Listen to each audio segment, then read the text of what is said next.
before Aisyah start review yang colour ni, Aisyah beritahu colour dia macam betul-betul putih tau, black and white. So macam Aisyah rasa macam tak kena sangat colour ni dengan Aisyah tau. Tu Aisyah nak beritahu siap-siap lah. Aisyah rasa macam it depends on you guys punya personality and also baju. Kalau saya rasa macam pakai grey ni cantik lah kot. Kalau macam pakai colourful, dia macam tak tahulah, Aisyah rasa lah macam tak naik seri. I don't know for sure.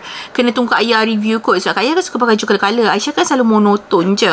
Okay, bag ni macam bright white tau, MK kecil. Kalau hitam ni MK besar. Belah belakang dia, base dia macam ni, ada shoulder strap. Yang ni shoulder strap dia. Tak ada crossbody strap sebab Prep Medium memang tak ada crossbody, shoulder je. Now belt akan letakkan gambar bila pakai sebagai shoulder. And now Aisyah tunjukkan belah dalam. So dia 3 compartments tau, magnetic closure and zipper tengah-tengah. Long wallet memang boleh masuk lah. Untuk dinding dia ni pakai smooth leather. Ni kalau masukkan long wallet macam ni, just nice je. Berat dia dalam 300-400 gram macam tu. Untuk pricing, you guys boleh tengok dekat shopping bag di bawah dapat harga berapa. Jangan lupa untuk claim semua voucher untuk maksimum penjimatan. Yang paling penting, kalau beli dengan US Love Shop, semuanya 100% original ataupun money back guaranteed.